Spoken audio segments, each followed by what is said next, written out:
All right, I begin this trick by handing it back to my spectator and shuffling it. So after the cards have been shuffled, I would then proceed to go ahead and actually, before we continue, I'm actually just going to go through and take out the 2 jokers real quick. Just 2. There they are. Right next to each other. That's perfect. All right, so take the 2 jokers out, set those aside. Perfect. All right, so now again, so as you can see, I want to make sure you know this isn't like a trick deck or anything. Everything's, you know, perfectly normal.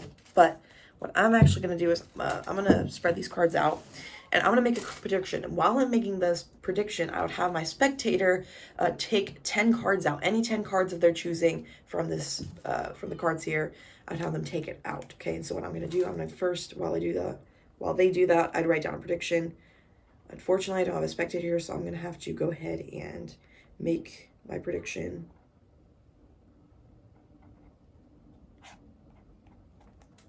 And then take the 10 cards out. So I believe this is what I want my prediction to be. So I've taken out my prediction. We'll go ahead and we'll set this stuff aside because we don't need it. I'll fold up my prediction just like this. And I could even, you know, have my spectator place an item on top of it, whatever they want, just making sure it stays in plain sight the entire time. And meanwhile, we're just going to take 10 random cards out. So let's go this one, what's that? 5, 6, 7, 8, 9, 10. There we go. That's 10 cards, 10 perfectly random cards. Okay, so 1, 2, 3, 4, 5, 6, 7, 8, 9, 10 cards. Okay, so yeah, sorry, but all right, so we have 10 cards here. All I'm gonna do, I'm gonna hand these to my spectator. They can shuffle these up as much as they like, and after they finish shuffling up the 10 cards, I would even make it even more random, and I'd spread them out here on the table and have them take 4 random cards out from these cards. Let's say they took this one. Let's say they took those ones, okay? And now they can mix these up if they like. It doesn't really matter. All I'm gonna do now is I'm gonna take these 4 cards and lay them out right here, up here, okay? So we have 4 completely random cards, okay? And in this case, we have the 3 of spades, the 5 of spades, the 8 of spades, and the king of spades. Apparently spades is the spectator's lucky card or something. I don't know. But what I'm going to do is we're going to select a card randomly using these 4 cards. So the way we're going to do that is basically we're going to use the value, and we're going to deal cards to count up to the value of whatever card is next. Okay, so for instance, 3. We're going to count up to 10. So for instance, 3, we're going to count from 3 to 10. So that's 4, 5, 6, 7, 8, 9, 10. Okay, that's how we do it. Okay, for 5, we count forward 6, 7, 8, 9, 10. 8, 9, 10. And face cards, we'll just count that as 10. So we're going to put no cards there. We're going to say that's already 10. All right, and now we're going to add all of these values up. So we have 3 plus 5 is 8. Okay, 8 plus 8 is 16. And 16 plus 10 is, what's that? Obviously, I'm spectator, we're doing this, so that's why I'm asking what's that. But 26, okay? So 26 is our number, and so you can agree. We selected a completely random number, okay? I have done this in the most fair, random possible way possible. That was kind of a weird way. Possible way possible. Anyway, but 26, random number.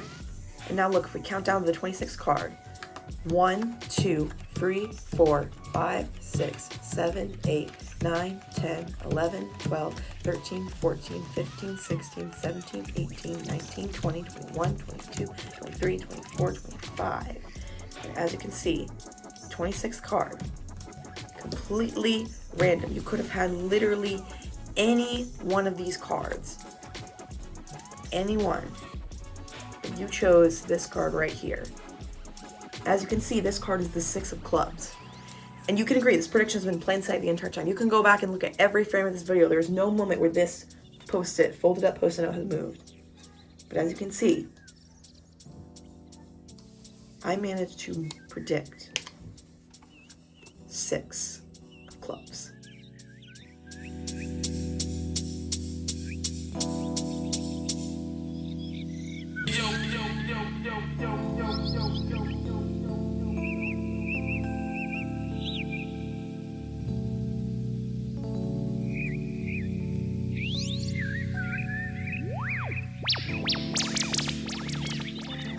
Hello everyone, and welcome back to the channel. My name is Josiah, and sorry it's been a little bit since I uploaded a video. Last week, the video I uploaded was actually a shorts video, something I don't do too often, but I did do last week just because I felt like I was having a bit of trouble with technology and stuff, so I went ahead and made a quick little shorts video for you.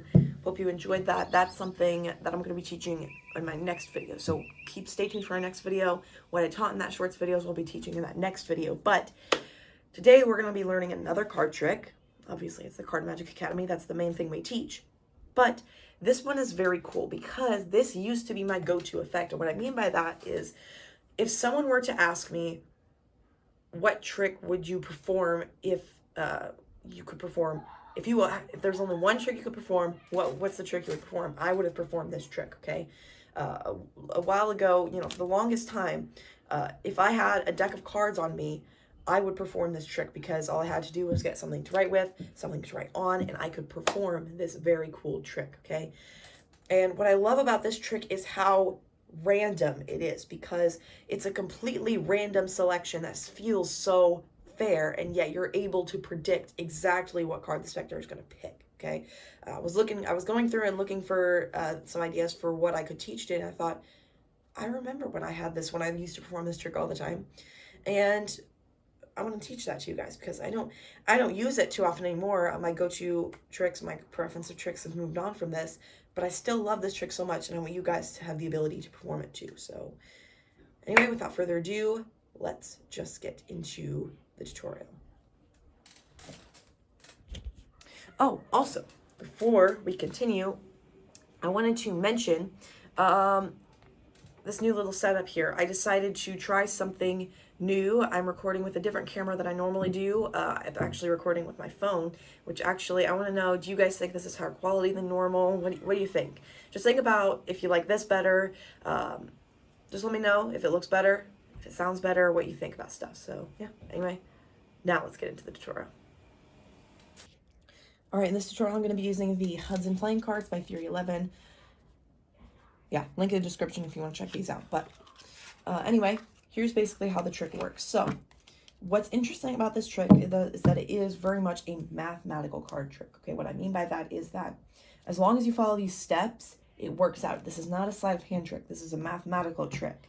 But it's kind of interesting because it seems like the math shouldn't work, and yet it does. I'm not going to explain the math to you. I don't fully understand myself, and I don't really care to. The trick works. It works every time. Trust me, okay? So first off, a couple requirements. First off, you need to make sure that you have a full deck of cards when you perform this trick, okay? And so that's very important because it has to contain 52 playing cards. If it does not contain if your deck of cards does not contain 52 playing cards, 52 different playing cards, this trick will not work, okay? So if you're using like a deck of cards from someone's house or something, unless you're like trust that person, unless it's like a magician or you trust that person to be able to have all of the cards in the deck of cards, or you've checked beforehand somehow, okay, don't use it. I would recommend using your own that you know has all the cards in, because if it does not, this trick will not work, okay? Now, that said, that means you cannot have the jokers in the deck of cards when you do this trick. However, I prefer to, because I do a lot of tricks. There's some tricks I like to do with the jokers. I like to keep them in the deck of cards just because. And in a little bit, you'll see probably the biggest thing, the biggest thing you have to do in this trick. You can use the jokers as justification for doing that. And let me go ahead and explain that. So at the beginning of the trick, you obviously have your spectator shuffle the cards. But once you take the cards back after they've been shuffled, all you have to do is you have to go through the cards and you have to get and memorize the third card from the bottom. In this case, it's the Nine of Clubs, okay? So there are many ways in which you can do that. The first way is the way that I kind of use in the performance. I used both ways in the performance just to make sure I got it properly, okay? And essentially that was just, you can just spread out the cards. You could say, as you can see, all the cards are different. This isn't a trick deck or anything. I wouldn't normally do that. I did it here because I know that there are, I don't know why I just chose to do it here, because it's probably the more common way to do it. And I did it as a second way to make sure make sure I had it.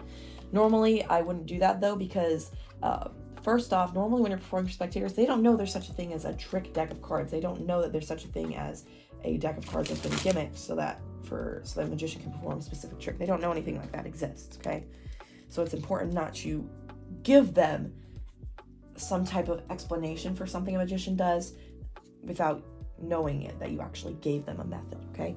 So you can do that. Or the second option, and this is the option I like better, is to have the jokers in your deck of cards, have your spectators shuffle it, and after the cards have been shuffled, you're going to go through and you're going to say, actually, I want to go ahead and remove the 2 jokers, almost as an afterthought, but this is actually justification for you to just spread through and memorize the 3rd card from the bottom. In this case, we're going to just say 9 of hearts. That's what the 3rd card is.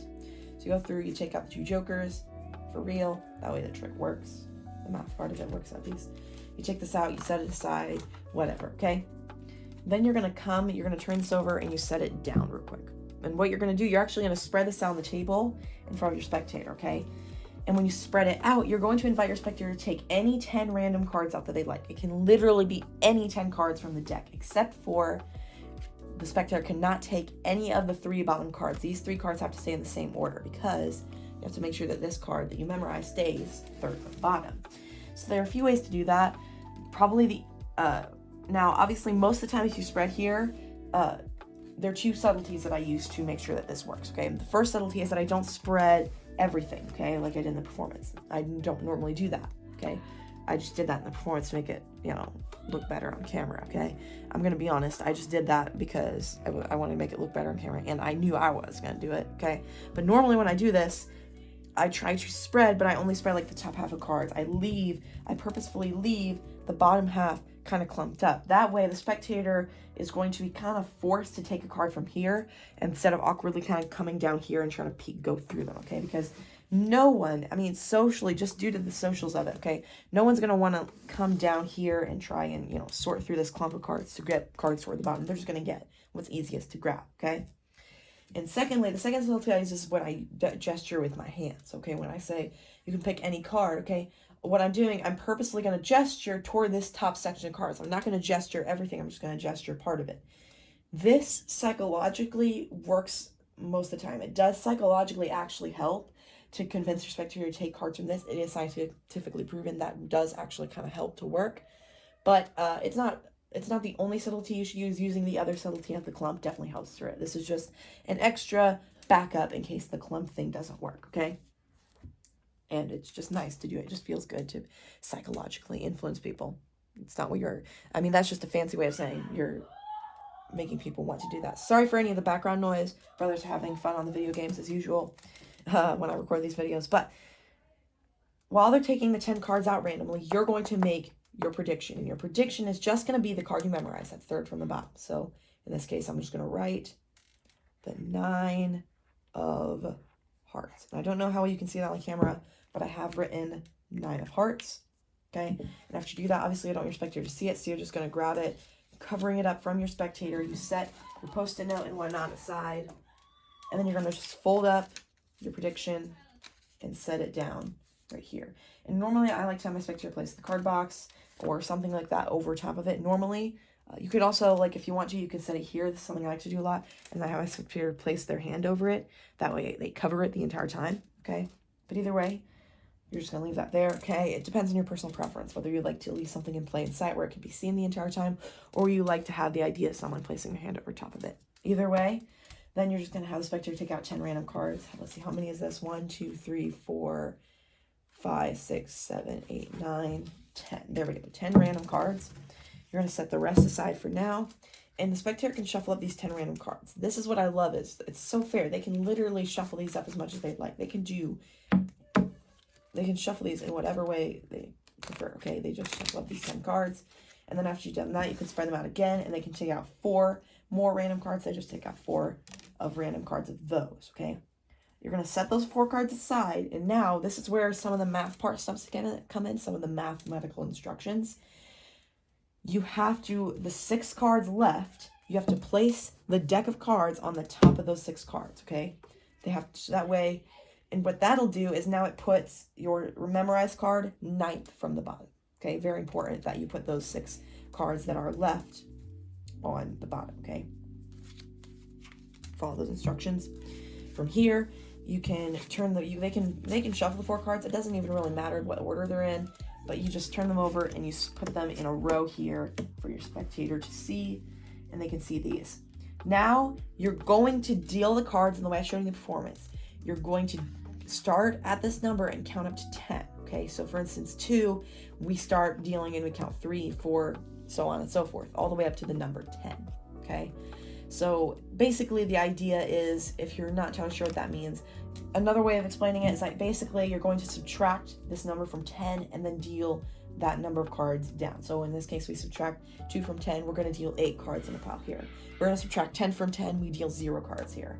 We subtract 5 from 10, we deal 5 cards here. That's another way, just another way to explain it, okay? So basically, if obviously a card has a value of 10, you're not going to deal any cards there. An ace is 1, and all of the face cards count as 10, okay? So if it's a face card, you're just not going to deal any cards there in that pot, okay? So we have 2, 3, 4, 5, 6, 7, 8, 9, 10. We don't zero cards here. Here's another example from 2, and it's important that you're dealing one by one from the top of the deck. 2, we subtract 2 from 10, we get 8. 1, 2, 3, 4, 5, 6, 7, 8. It does the exact same thing that we did here. It's just another way to think about it. We do 5. The reason I don't do the whole subtraction thing is because it makes it feel more like a math trick. I don't want to push away from this feeling like a math trick.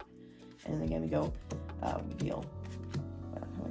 we deal 5 cards here, of course, because that's how many we go. 6, 7, 8, 9, 10. Okay? So once you deal out the piles, then you're going to go from whichever side you want, but you're basically just going to stack up the piles, setting the deck of cards in your hand on top of each of the piles one by one, and adding the values of the cards in the row at the same time. I know it's confusing in explanation, but if you go back and watch the performance, trust me, it makes more sense in performance. So you're going to add 2 plus 10, that's 12. 12 plus 2 is 14. 14 plus 5 is 19, okay? And now if you set these 4 cards aside, now the math works. Now 19th from the top should be the spectators, your predicted card. So in this case, you can see we deal 1, 2, 3, 4, 5, 6, 7, 8, 9, 10, 11, 12, 13, 14, 15, 16, 17, 18. And after you deal that card, this is the 19th card. As you can see, it's the 9 of hearts, okay? It works every time, okay? You just have to milk this moment when you are dealing the cards out, and then you take it and turn it over. Now, you can hand the deck of cards to your spectator, have them deal out the cards. I don't like to do that normally because it just takes too long and it kind of keeps away from the suspense. As a magician, you can deal cards quickly, so I like to do it myself, okay? But if you want to be more fair, you can do it the other way, and obviously then you would reveal your prediction, okay? And that's pretty much all there is to it. I'm just going to run through it very quickly one more time. We're just going to run through this trick again. So you begin the trick, taking the cards out, having them shuffled. After the cards have been shuffled, you then take the cards and you go through. You memorize the third card from the bottom, King of Diamonds, as you take out the jokers.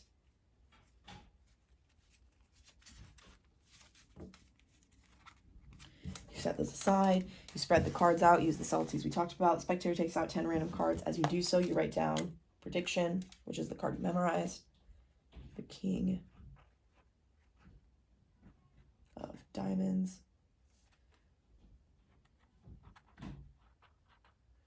There we go. King of Diamonds.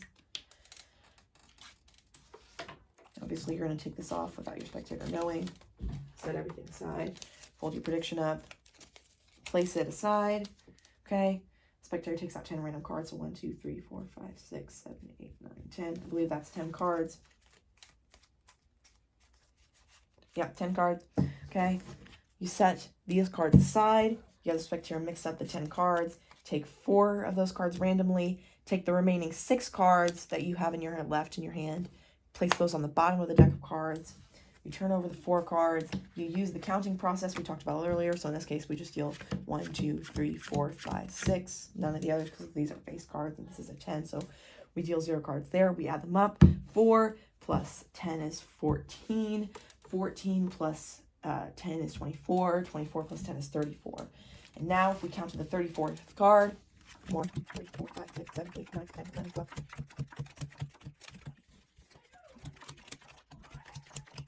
1, 32, 33, and 34th card, King of Diamonds. You milk it, you open up your prediction, and of course it matches the King of Diamonds. It works every time. Just follow the instructions, follow the steps. If you're confused on the way we go through the routine, okay, you can always go back and watch the performance. I think it's a little bit easier to understand the dealing process of this trick there. But yeah, that's pretty much it. Hopefully you enjoyed it. And yeah, let's just end the outro. All right, and that's it. Hopefully you enjoyed it. If you did, please like this video, subscribe to my channel, and hit the notification bell so you'll be notified when I upload a new video. I hope you have a lot of fun with this trick. Remember to comment down below what you think about the new camera. I guess new. It's just using my phone, so it's not exactly a new actual, like, you know, DSLR camera or anything. But let me know what you like about this, and let me know if you think it's a good idea if in the future to set up 2 camera angles using my, you know, the regular camera that I've been using most of the time for this channel on another tripod, and using kind of this phone in that camera to do 2 different camera angles at the same time. Let me know if you like that idea. If not, it's okay. But yeah. Anyway, I don't really have much else to say. I'll see you in the next video.